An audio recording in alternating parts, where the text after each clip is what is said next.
Sabda Nabi SAW, Allah memiliki malaikat-malaikat yang keliling mencari ahli zikir atau majelis ilmu. Jika mereka menemukan, maka mereka saling memanggil seraya berkata, kemarilah menuju yang kalian cari. Lalu mereka bersusun-susun hingga ke langit bumi.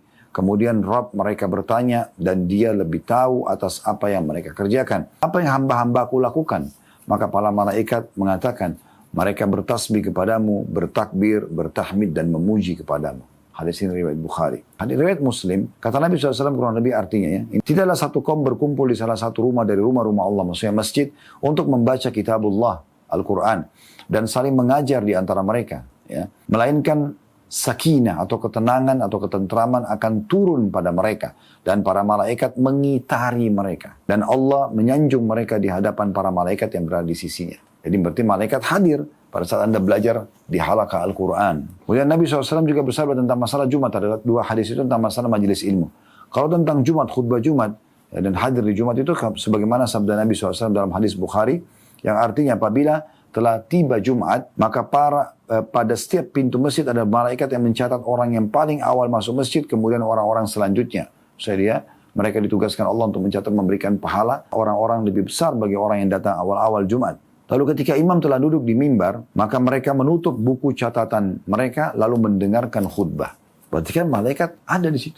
Catat orang-orang yang datang awal demi awal dan juga akan mendengarkan khutbah. Kemudian yang ketujuh, mereka meniupkan ruh ke rahim. Sebagaimana sabda Nabi SAW, sesungguhnya setiap kalian dikumpulkan penciptanya di perut ibunya sebagai setetes mani atau nutfah dalam bahasa Arabnya selama 40 hari.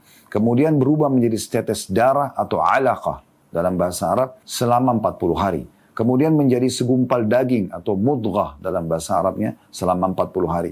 Kemudian diutusnya padanya seorang malaikat lalu ditiupkan padanya ruh dan diperintahkan untuk ditetapkan 4 perkara, rezekinya, ajalnya, amalnya, kecelakaan dan kebahagiaannya. Hadis riwayat Bukhari Muslim. Yang kedelapan, mereka mencabut ruh, mematikan orang-orang sesuai dengan perintah Allah SWT. Disebutkan dalam surah An-Nazi'at, surah nomor 79. Tadi ini yang saya sebutkan ya. Ada 2 surah yang jelas menyebutkan tugas-tugas malaikat, surah nomor 77 dan 79. Ya. Surah nomor 79 An-Nazi'at ayat 1 sampai ayat 2-nya Allah mengatakan, ya, "Wan-nazi'ati gharqa wan-nashitati nashta." Demi malaikat yang mencabut nyawa dengan keras dan malaikat yang mencabut nyawa dengan lembut. Maksudnya ada malaikat yang mencabut nyawa dengan keras bagi nyawa orang-orang kafir dan mencabut dengan lembut nyawa orang-orang beriman. Juga surah As-Sajdah, surah nomor 32 ayat 11, Allah Subhanahu wa taala berfirman, "Qul yatawaffakum malakul mautil ladzi wukkila bikum thumma ila rabbikum turja'un."